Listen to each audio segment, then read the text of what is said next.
Marlene was in the middle of her morning routine when her son Jake, with his ever-present look of quiet desperation, shuffled into the kitchen. He had that look in his eyes, the one that always preceded some kind of trouble. She had learned to read him like a book over the years, but today, there was something different about his demeanor. He was nervous, almost pleading. Marlene, half distracted by her coffee, looked up at him. "Mom," Jake began, his voice unusually quiet for a teenager. "I need your help with something." Marlene raised an eyebrow, knowing exactly where this was going. She had seen this act enough times to be skeptical.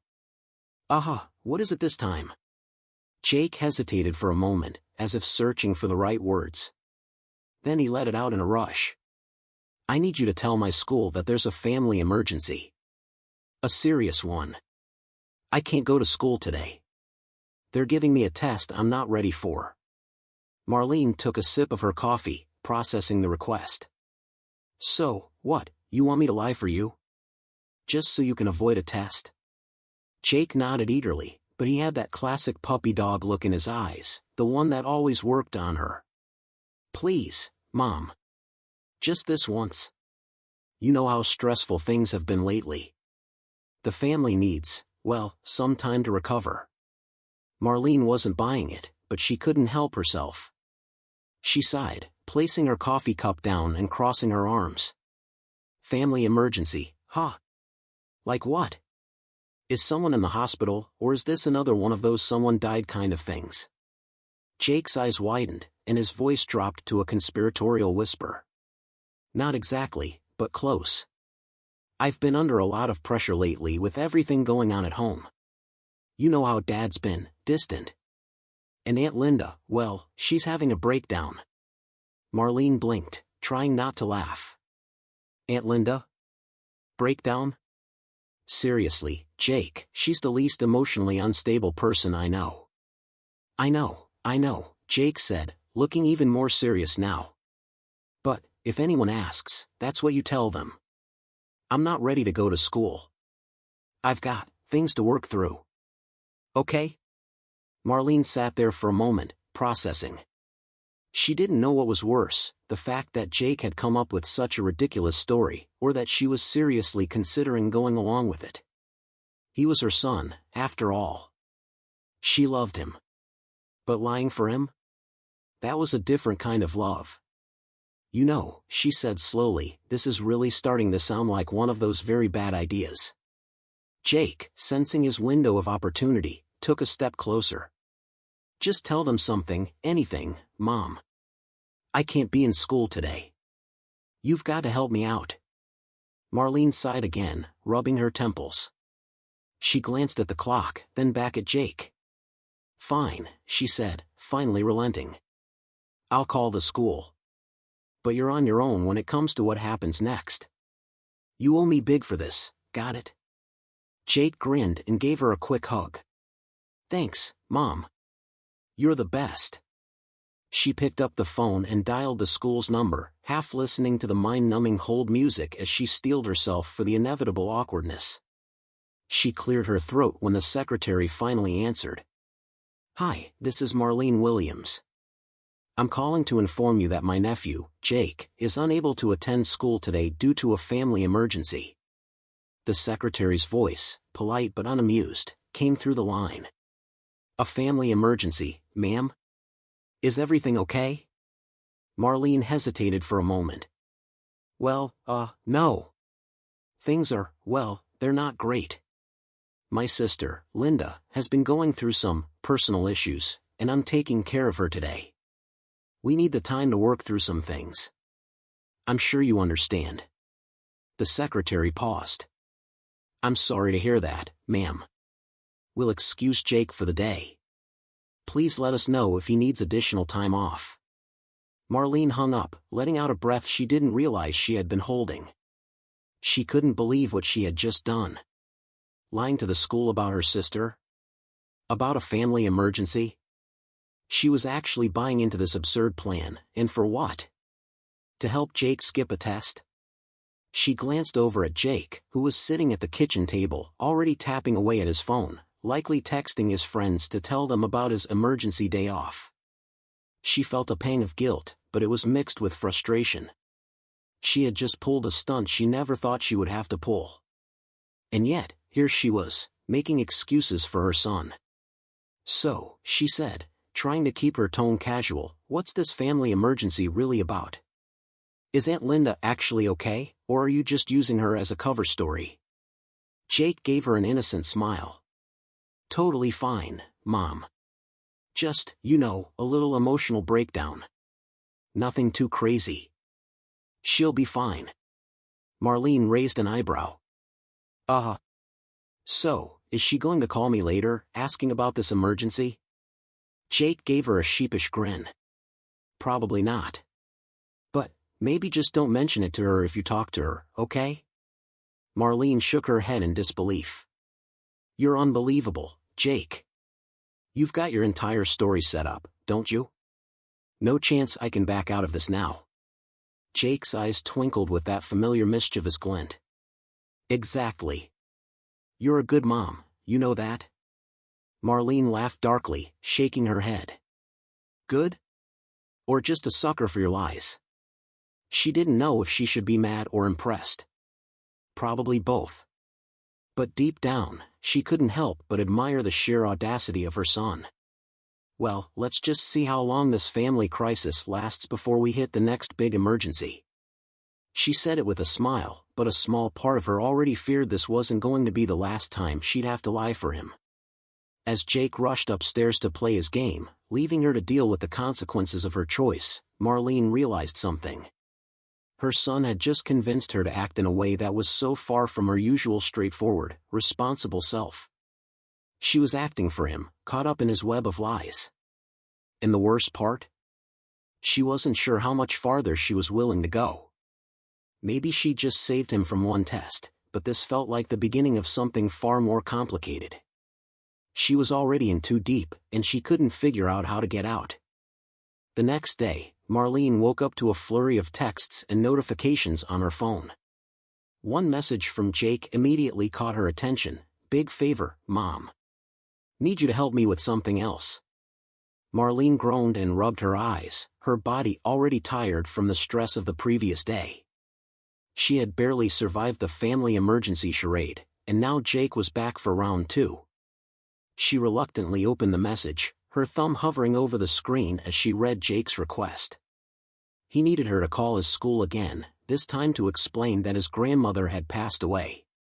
According to Jake, he couldn't possibly go to school in the wake of such a traumatic event.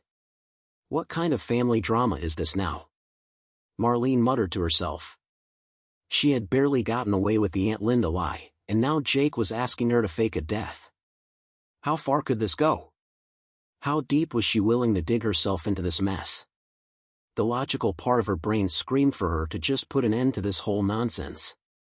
She should call Jake's school, admit everything, and let him face the consequences. But the more she thought about it, the more she realized that Jake was a master manipulator. He was good at making her feel guilty, making her feel like the worst parent on the planet if she didn't back him up. This wasn't about helping him anymore. This was about maintaining the facade he had so carefully built. Marlene stared at her phone for a moment longer before hitting the dial button to call the school. As the phone rang, she rehearsed the words in her mind, trying to figure out how to sell the new lie. "Grandmother passed away," she muttered under her breath. "No big deal. Just act casual." When the secretary answered, Marlene's voice took on the same practiced, calm tone she had used the day before. "Hello, this is Marlene Williams. I'm calling to inform you that my son Jake will be out of school today due to a family emergency. His grandmother passed away unexpectedly, and we need to attend to the funeral arrangements." There was a long pause on the other end of the line. Marlene felt the sweat begin to form on her palms. The weight of the lie was starting to press down on her, but she couldn't back out now. "I'm so sorry to hear that, Mrs. Williams," the secretary said, her voice filled with sympathy. "Of course, we'll excuse him for today. Please let us know if he needs additional time off." Marlene nodded, even though the secretary couldn't see her. "Thank you." I'll keep you updated. After the call ended, she leaned back in her chair, exhaling slowly. She couldn't believe she had just done that. Faked another death? Her mother would be rolling in her grave if she knew. Jake, as usual, was already upstairs, playing video games and fully invested in his new excuse. He had no idea how much trouble his little family emergency was causing.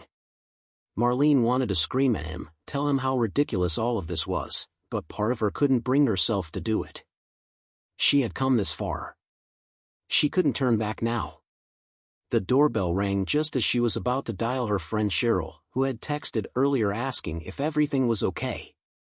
Marlene walked to the door, mentally preparing herself for the onslaught of questions that Cheryl was bound to ask. She opened the door to find Cheryl standing there, a sympathetic look on her face. "Hey, girl," Cheryl said, her voice low.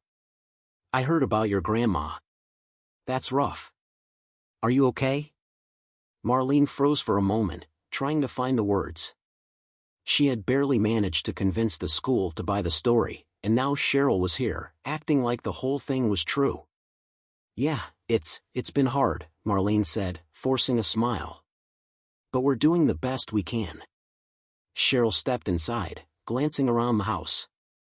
"I know how hard it can be, especially with everything else going on. You and Jake must be taking this pretty hard." Marlene's stomach churned. "Yeah, we're just trying to keep things together, you know? But it's a lot." Cheryl gave her a concerned look. "If you need anything, you know I'm here, right? I'm sure Jake's having a tough time too." Marlene nodded, wondering just how long she could keep up the ruse. She wanted to scream that everything was fine, that no one had died, and that her son had been too lazy to go to school and had roped her into this crazy web of lies. But she couldn't. Not yet. She had gone too far down this path to turn back. "So," Cheryl said, leaning against the kitchen counter. "How's Jake holding up with all of this? Is he okay?" Marlene was about to say something when Jake appeared at the top of the stairs, his face lighting up when he saw Cheryl.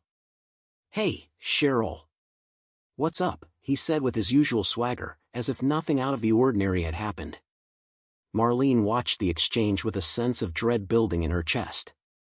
Cheryl wasn't stupid. She would see through Jake's cheerful demeanor in an instant. But to her surprise, Cheryl just smiled warmly, giving Jake a reassuring pat on the back. "You must be taking this hard, Jake," Cheryl said, her tone sweet. "I know losing a family member can be really tough. Your mom's doing a great job holding things together." Jake grinned, flashing his usual charm. "Yeah, it's been rough. But you know, my grandma was pretty old. She lived a good life." Marlene watched in disbelief as her son spun the story even further. Her stomach dropped as she realized this wasn't just a simple lie anymore. Jake was now playing the grieving grandson, and she was stuck pretending to be the heartbroken daughter. She should have known this wasn't going to stay small. Cheryl glanced over at Marlene, her eyes narrowing slightly as if she were putting the pieces together. Marlene forced a smile, trying to play along. "So, do you need anything from me?" Cheryl asked, concern still in her voice. "Do you want me to help with anything? I can bring over food or, I don't know, help with funeral arrangements or something." Marlene opened her mouth to respond, but her mind was racing. She hadn't even considered what would happen if Cheryl started digging deeper into the story. She could feel the walls closing in, the lies building on top of each other until they were suffocating her. No, Cheryl, I think we've got it covered," she said quickly, trying to steer the conversation away. "Thanks for the offer, though." Cheryl hesitated for a moment, then nodded. "Okay. Well, if you need me, just let me know." As Cheryl left, Marlene closed the door behind her, feeling the weight of the whole situation pressing down on her. She was caught in a lie so tangled that there was no way out. But the worst part? Jake wasn't worried at all. He was too busy playing games, oblivious to the fact that this whole scheme was getting out of control. Marlene slumped against the door, running a hand through her hair. How much farther would this go? How many more lies would she have to tell before it all fell apart? For a brief moment, she considered coming clean. She thought about calling the school, telling them everything. But then she remembered Jake's face, the way he had looked at her when he first asked for her help. She couldn't disappoint him, not after everything he had been through. Even if that meant lying to everyone she knew. But she knew this wasn't over. Not by a long shot. The lies were snowballing now. Marlene could feel the weight of each new falsehood pressing down on her chest, making it harder and harder to breathe. Jake had been busy crafting new details for his family emergency, and as the days passed, the stories began to take on a life of their own. His new request had thrown her completely off balance. Apparently, Aunt Linda, who had been perfectly fine last week, now needed Marlene's help with a second breakdown, which somehow necessitated her taking another day off from school. But Jake's audacity didn't stop there. He had also started making excuses for his grieving process, claiming that he needed to stay home for the funeral preparations and wasn't ready to return to school. Marlene was stunned. It was like one lie wasn't enough anymore.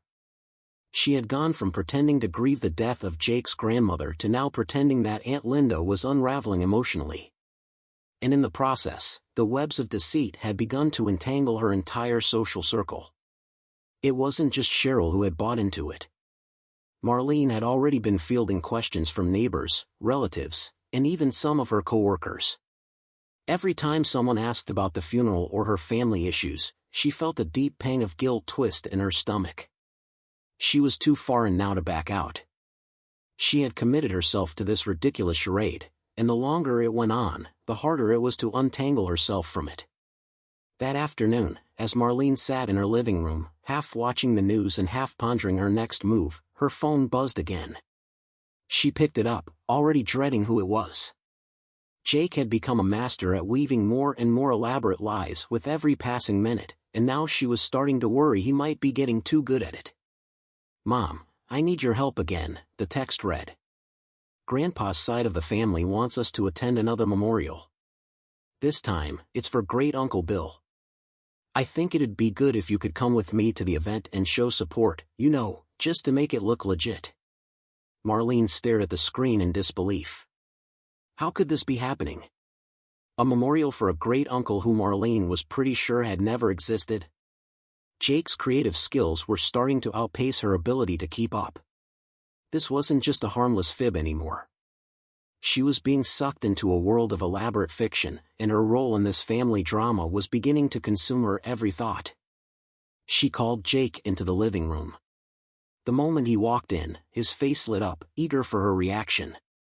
"I know it's a lot, Mom," he said, eyes wide, "but this one's important. Great Uncle Bill was important to the family. I think we should honor him properly, you know?" Marlene pinched the bridge of her nose. "Jake, there is no Great Uncle Bill. You're inventing relatives now. You need to stop." She was shaking her head, trying to steady her emotions. Part of her was furious, but another part was impressed. How had he gone from skipping one test to manufacturing entire funerals, memorials, and relatives out of thin air? Jake sat down across from her, a look of desperation in his eyes. "Mom, please. Just this once. Just play along. You know what it's like at school, right? They'll think I'm a freak if I show up and say nothing's wrong. They'll want proof. This is how it works." Marlene sighed, feeling the guilt once again tightening around her chest. "You can't just keep lying about everything, Jake. This isn't normal. You've made 3 people die now. People are starting to notice." Jake's face fell for a moment, but only a moment. He wasn't the type to let guilt affect him for long. "I know, but if you don't help me, I'm screwed. I'll fail this semester. It's just one more thing. I swear it'll be the last one." She stared at him, her mind racing. Was it possible that he really couldn't handle school? Was this really just an elaborate ploy to escape his responsibilities, or was he genuinely in over his head? The logical part of her told her to make him face the consequences, to take the phone call, confess everything, and put an end to this mess before it spiraled further. but the maternal side of her, the one that wanted to shield him from discomfort, pushed her in the opposite direction. She didn't want him to fail, didn't want him to feel the shame of his lies catching up to him. "I can't keep doing this," Marlene said finally, her voice strained. "I can't keep lying, Jake. I'm not you. I can't keep coming up with funerals and memorials. What happens when this catches up to us?" Jake's expression softened. "You're not alone, Mom. We're in this together. I just need you for a little while longer." Marlene closed her eyes, rubbing her temples. She was caught. The web had spun too wide, too deep. She had made so many lies that her entire life had become one big tangled mess of fiction. And Jake? Jake was thriving in it. He was using her, yes, but he wasn't really the villain. She was. She was the one who had agreed to the first lie, the one who had opened the door to the chaos. And now she couldn't shut it. The next few days were a blur. Marlene found herself attending memorial services, helping with fake funeral arrangements, even going so far as to craft sympathy cards for people she didn't know. She didn't know how she had ended up in this mess, but she was neck deep in it now, and every new life felt like a deeper, darker hole that she couldn't escape. Meanwhile, Jake had started wearing the mask of a grieving grandson to perfection. He acted like he was emotionally torn, showing just enough sorrow to make people believe he was mourning. He was good at it, better than Marlene ever could have imagined. And all the while, Marlene stood by, nodding, agreeing, backing up his stories, as if she had any idea what was really going on. It was exhausting. The more she played along, the more she realized that she was losing a part of herself. She wasn't just lying to others anymore. She was lying to herself. She had lost track of what was real and what wasn't. She couldn't even remember the last time she had told the truth. Jake, of course, didn't seem to mind. As long as his lies worked, as long as he could avoid the harsh consequences of his actions, he was content. But Marlene knew that sooner or later, the truth was going to come crashing down, and when it did, there would be no more pretending. But for now, she was stuck in the web. And there was no way out. By the time the next week rolled around, Marlene could feel the lies pressing down on her like a heavy weight. It wasn't just the guilt anymore. It wasn't just the fake funerals and memorials she had helped orchestrate. No, it was the fact that Jake had started manipulating people beyond her control.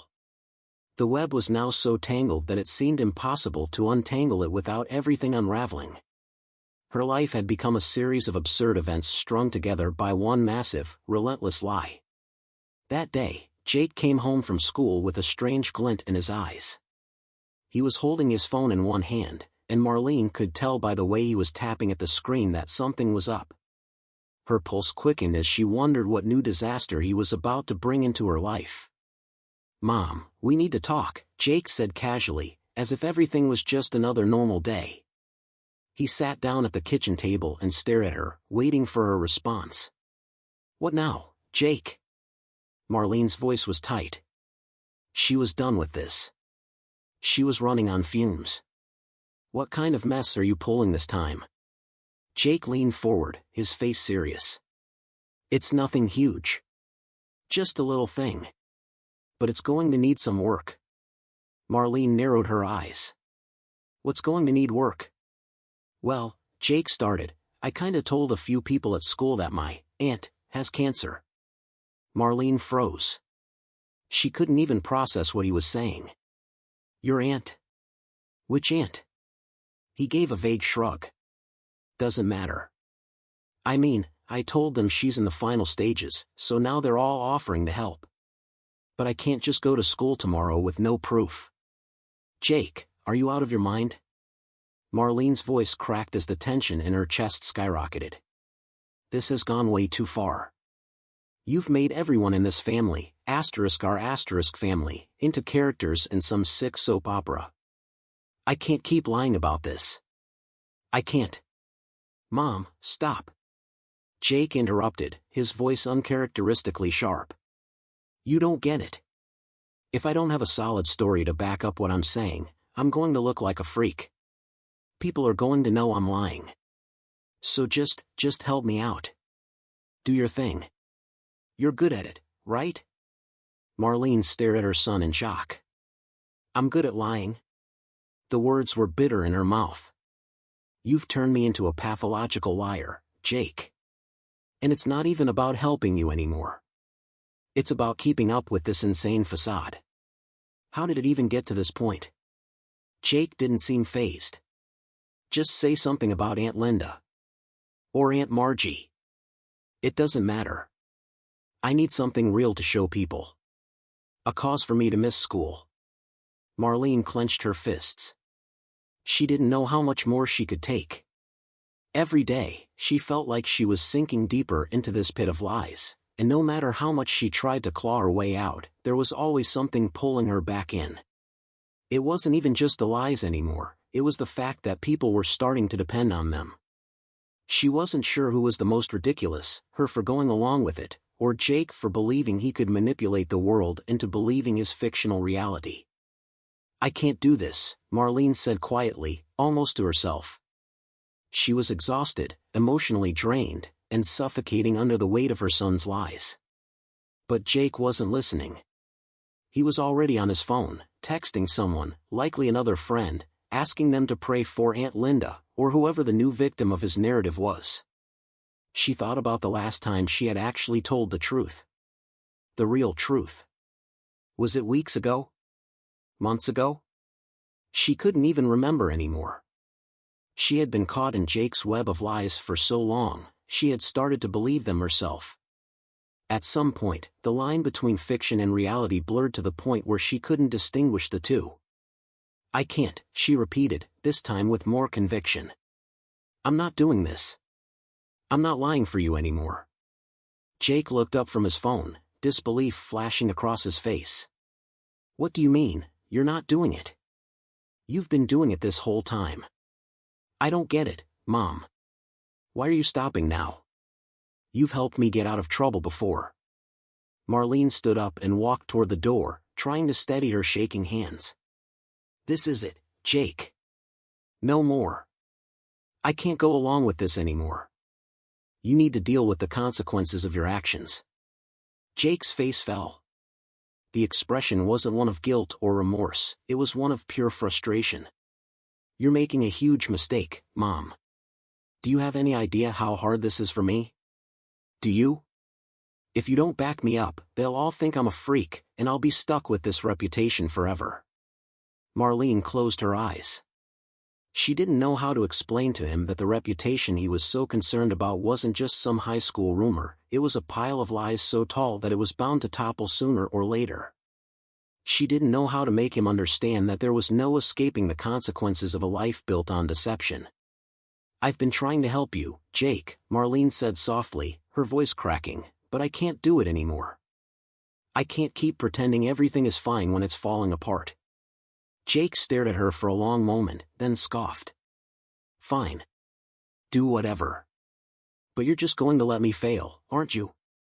You don't care that I've been covering for you, helping you with your lies. I've been cleaning up your messes for years, and now that I need you, you're just going to bail. Marlene shook her head. I'm not bailing on you, Jake. I'm trying to make you see that you can't just lie your way out of everything. You have to face the music at some point. The words hung in the air between them, heavy and unresolved. Jake didn't say anything more. He just stood up, his face clouded with anger, and stormed out of the room. Marlene watched him go, feeling the weight of his words crash down on her. She wasn't sure if she had made the right decision, but she knew that something had to change. She couldn't keep enabling him, couldn't keep allowing him to manipulate her like this. She sank into the nearest chair, her thoughts swirling. Had she done the right thing? Would Jake forgive her? Or had she just made a mistake that would cost her more than she realized? It didn't matter anymore. The lie was no longer the worst part. The worst part was knowing that Jake would never learn if she kept rescuing him from the consequences. She had to let him face the truth. Whatever happened next, she couldn't keep pretending.